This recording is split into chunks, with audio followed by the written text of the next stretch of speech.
আলাইকুম। আমি খাদিজা আক্তার শাওন বলছি ঢাকা থেকে। আশা করি যে যেখানে আছেন আলহামদুলিল্লাহ সবাই ভালো আছেন এবং সুস্থ আছেন। আলহামদুলিল্লাহ আপনাদের সবার দয়ায় আমরাও ভালো আছি এবং সুস্থ আছি। আর আজকে যাচ্ছি ছোটো ভাইয়ের রিসেপশনে। একটু লেট হয়ে গেল, আর রিসেপশনটা হতে হতে তারও একটা কারণ আছে, সেই জন্যে। যাই হোক, এইদিকে বাসা থেকে বের হতে হতে আমার অনেকটাই লেট হয়ে গিয়েছে, কারণ আমার এখানে নামাজ শেষ হয় একটু লেট করে, তার মধ্যে হচ্ছে বৃষ্টি, এর মধ্যে হচ্ছে গাড়ি পাচ্ছিলাম না। যাই হোক, অবশেষে গাড়ি আসার পর এই যে বাসার উদ্দেশ্যে রওনা হলাম। আর আমি কিন্তু বাসায় এখন যাব না, পরে যাব। আর হচ্ছে সবার আগে অনুষ্ঠান যেখানে হচ্ছে সেখানে যাব। আর একটু মফস্বল এরিয়া তো, সেই রকমের ভালো কোনো সেন্টার নাই, সবাই এই পরিবেশটা একটু ইগনোর করবেন। আর যেহেতু এখন দেশ গ্রামেও খালি কোনো জায়গা নাই, সেজন্য মাঠ অথবা কোনো জায়গায় করার মতো প্লেস অথবা সুযোগ সুবিধা কোনো কিছুই আমাদের ছিল না। তো যাই হোক, এখানে হচ্ছে এই সেন্টারটাই হয়েছে নতুন, তো এটাই হলো। আর এখানে আসার পর আমি কিন্তু সবাইকে অনেক দিন পর দেখা হয়েছে, এমনও কিছু ভাই বোন, ফুপু এবং ফুপা আছে, ফুপা তো ভাই বোন আছে যাদের সাথে প্রায় 8-9 বছর হয়ে গেছে, 12 বছর 13 বছরও হয়ে গেছে আমার দেখা হয় নাই।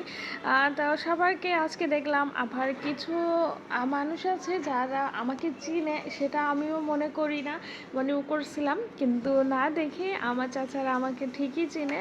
তো আসার পর সবাই মানে আমার ভাইয়েরা বোনেরা আম্মু বসেছিলাম একসাথে খাবার খাবো, আর সবাই আমার জন্য একটু ওয়েট করছিল, যেহেতু আমি অন্ডারে ছিলাম।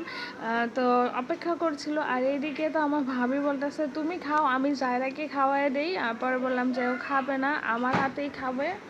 তো আর কি করব, এই সময় আমিও খাচ্ছিলাম আর জায়রাকে খাওয়াই দিচ্ছিলাম। আর আমার কিন্তু এক প্রকার অভ্যাস হয়ে গেছে এটা। তো খাওয়া দাওয়া শেষ করে এসে দেখে আমার বড় চাচা এখানে খাবার খাচ্ছিল। আর আমি চাচারও মনে হয় এ পর্যন্ত মানে দেখেছি ছোটোবেলা, কিন্তু বড় হওয়ার পর দেখিনি। তো বললাম যে আমাকে চিনে কিনা একটু জিজ্ঞেস করি। পরে জিজ্ঞেস করার পরে দেখলাম যে না, আমাকে চিনেছে। আসলে হয়েছে কি, যে সবাই তো অনেক দূর দূরে থাকে, চাইলেও দেখা হয় না। যে আমার এই চাচার সাথেও আমার প্রায় 12-13 বছর পর দেখা হলো।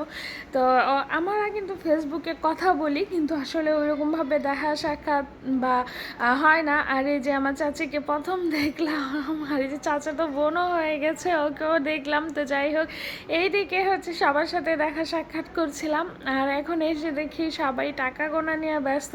তো যাই হোক, আর নতুন নবদম্পতির জন্য সবাই দোয়া করবেন। আর একটু বাহিরে আসছে, ভিতরে ওইখানে রান্না চলছে, তো চোখ জ্বালাপোড়া করছিল ধোয়ার জন্য। আর বাহিরে এসে দেখি বৃষ্টি পড়তেছে, কি করব বলেন।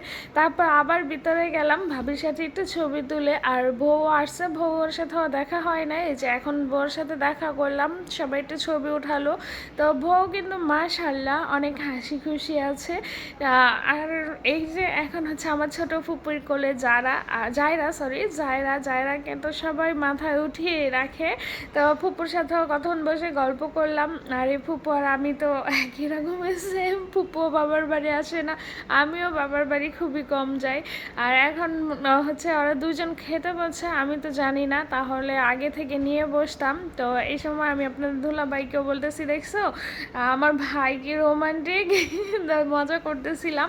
আর এখন হচ্ছে কি আমার কলেজ সেই পুরনো স্মৃতিতে চলে গিয়েছিলাম। তো যাই হোক, এখানে পরিবেশটাই অন্যরকমের। আর এখানে আসলে কলিজা মন সব কিছুই ঠান্ডা হয়ে যায় আমার। আর যাই হোক, বিদায় নিচ্ছি আপনাদের কাছ থেকে। যদি ভিডিওটি ভালো লাগে লাইক, কমেন্ট আর শেয়ার করে দিবেন। আর এত সুন্দর পরিবেশ আসলে দেখলেই মন ভরে যায়। তো সবাই ভালো থাকবেন, সুস্থ থাকবেন। আল্লাহ হাফেজ, আসসালামু আলাইকুম।